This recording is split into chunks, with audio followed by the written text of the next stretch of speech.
Hello, hello. I'm Strider, your host here at Author in the Headlights, and I want to thank you for joining us. And for those that haven't, those that are new, I would like you to hit that subscribe button down in the corner, and you won't miss a single episode. And today we've got a guest that you'll love. This is Susan Waller Lehmann. Good morning. Good morning, Strider. Thank you for having me. Say you've got, I'm not even sure if it's, well, I actually am, but fiction or nonfiction, but it's murder mysteries, not true crime murder case files. What exactly do you write? I write in the genre of creative nonfiction or narrative nonfiction. So the stories that are in this book and the stories that I post on Substack and the stories I tell are from my 3 decades of work as a private investigator and as a mitigation specialist on capital murder cases. So I have taken stories that actually from my own case files and turned them into true-ish because because I've added dialogue where it may Yes. not be fully accurate. Mhm. But when it comes to the capital murder cases, I pretty much stay true to the events and true to um, the subject. Now, that's something people may not understand. Of course, criminal defense, they understand that, and private investigator, which you are, or were at least. But what is a capital mitigation specialist? Even I had to look that up. So it's a very specialized investigator. I um, began doing capital murder defense work. My first case was in 1999, and I shifted my entire practice from doing civil cases, divorces, custody, so on, finding missing persons. I shifted all of that in 2005. I was actually invited to work on a team of dedicated attorneys from around the country, from Palo Alto, from Washington, D.C., to help get a man off of Alabama's death row. As a mitigation specialist, you're essentially trying to find out the who, what, when, where, and why of a particular defendant. And in order to be charged with capital murder, first of all, a murder had to have taken place.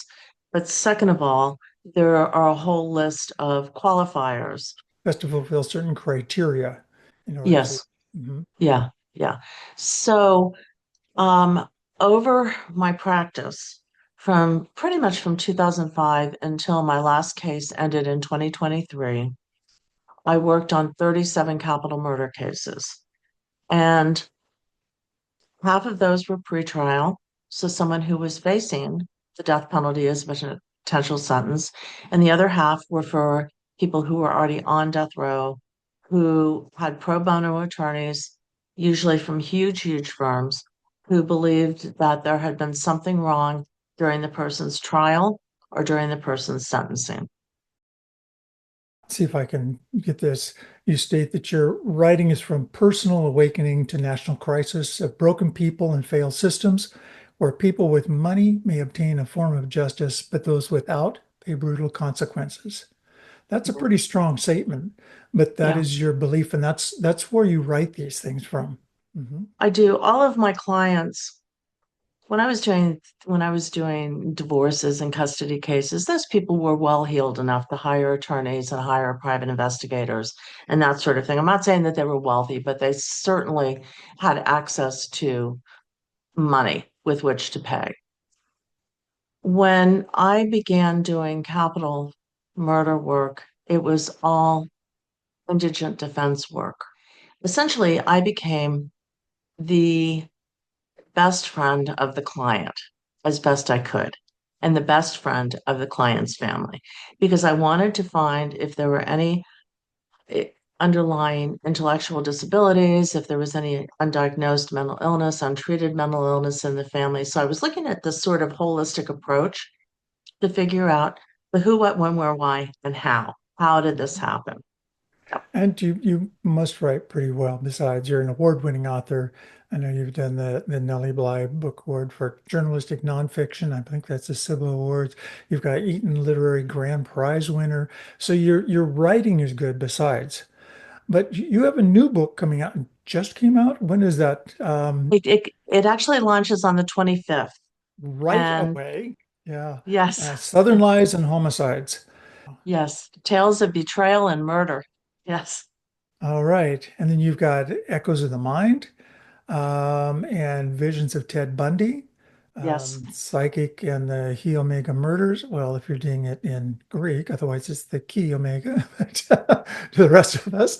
Um, but then you've got one that's totally offshoot. You wrote something for kids, 25 Ways to Drive Your Mom Crazy. Now that, That actually sprang out of a I was a single mom for a few years, and that actually sprang from um a spring break vacation with all three of them at home and me taking off from work and us trying to figure out what in the world we were going to do without a whole lot of money. And we sort of came up with that idea. And then I have a friend who I knew quite well in Gainesville, Florida, and her sister did the artwork. And so it's fun because I have three grandchildren now, and they all have copies of the book, just oh, so that they can get the absolutely. pointers. They can get the pointers. Like they need help. That was fun. That was a fun project. Oh, that's cool. Now, do you work by yourself on this? Do you have an organization that for helping you with the content or manuscript overviews, beta readers, things like that? What's your process of writing? I work by myself. Now, I do belong to a writers group, Hmm. and we meet Monday nights on Zoom. Most of the writers are out of Colorado. Most I've never met in person, but I have belonged to this group for about 3 or 4 years. And they very graciously allowed me to come in. Most of them write fiction. I'm pretty much the only nonfiction writer in the group.